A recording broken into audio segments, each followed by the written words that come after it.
I'm Gordon from the Stories of Sodor. Now, to call 2020 a difficult year would be a dramatic understatement. However, some truly shining moments have been had, including the 75th anniversary of the Railway series. Were it not for the monumental efforts of the Reverend Wilbert Awdry, channels such as this might not exist, and we would be remiss if we didn't contribute to the celebration. I realise we're a little tardy in that regard, but since we recently cracked 40,000 subscribers, this is as good a time as any, and like I always say, better late than never. Wait, no I don't. How can I? But truth be told, in light of the abomination you're about to watch, I wish it were never than late. What started as a light-hearted adaptation of the sad story of Henry quickly devolved into a dumpster fire of coarse language, violence, and adult themes. Long-time viewers will know that's not exactly new to this channel, but for whatever reason our deluded creator has decided to go all in, so I must urge you all to not watch this video, which I completely wash my hands of. It is wholly unsuitable for anyone and everyone, especially children. Still here? Alright, don't say I didn't warn you.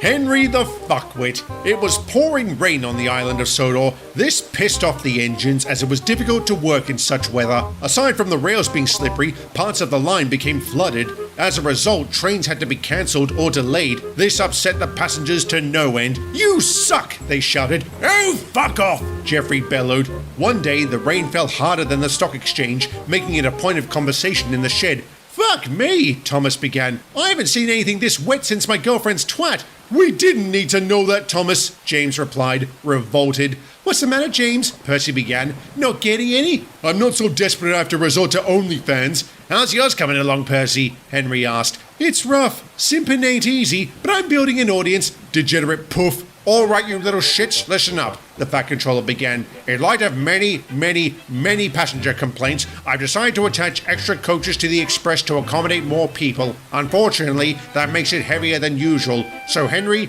you'll have to take it." "Why me? Why not Gordon? Or James?" "Gordon was too much of a limp prick to stick around for the rest of this video, and James can't do it as he's about to get shot in the face for being homophobic." "James is about to get what in the face?" "Any last words?" "Yes. Fuck you, cancel culture!" "How'd they miss?" "Beats me. He was just glad they did. To celebrate, he popped off to visit Rosie so he could, quote, get a slice of that sweet American snatch." "Oi, square wheels, don't go hiding in the tunnel this time." "Shut the fuck up and get in the coach. This is gonna be a long ride. You got any ganja?" "Sorry, Henry. Last week's orgy on the Little Western cleaned me out, and my supply's been a little slow in growing more." "That's not like Whiff. He's been a little occupied. For the past month he's been collecting scrap metal from all over the place." "What for?" "He says for Halloween. What that is, I have no fucking clue." "You're not the only one," Henry's driver exclaimed. "We have to go. Didn't you hear the guard blow his whistle?" "Yes, but the passengers are being real twats, so I figured I'll leave a little late." "How about you don't do that? How about you shut your cunt-licking hole before I tell the Fat Controller you've been banging his wife?" The passengers heard this vile exchange and began shouting at Henry to get the fuck on out of there. Reluctantly, he puffed out of the station and along the rain-sleeked rails. As feared, it was a miserable experience for the big green engine. The rain he could manage, the constant griping of the passengers, not so much. "Slow down," said one. "Speed up," said another. "Get this dog turd off my seat," another moaned. Henry was fast losing his patience and began thinking up ways to pay them out, all the while finding time to catcall Douglas. "Hey there, sexy. You go to hell! You go to hell and you die!" It was then Henry was struck with the perfect act of revenge. He soon approached the tunnel. Stopping inside, his crew demanded an explanation. He told them to shut up and blackmailed them into helping him. His driver by threatening to expose his aforementioned affair, his fireman of the tryst he was having with Farmer McCall's chickens. Leaving the coaches behind, the passengers were very confused. All of a sudden, it got dark. Some climbed out of the coaches and discovered to their horror, both ends of the tunnel had been bricked up. Henry was very pleased with himself. Until Emily fucked it up. "Oh, you damn bitch!" Henry exclaimed. "Ugh, the physics engine of this game are fucking broken." In light of this, the passengers simply walked out of the tunnel and down the line to the next station, where a replacement service was offered to them. "Bus wanker!" Henry called.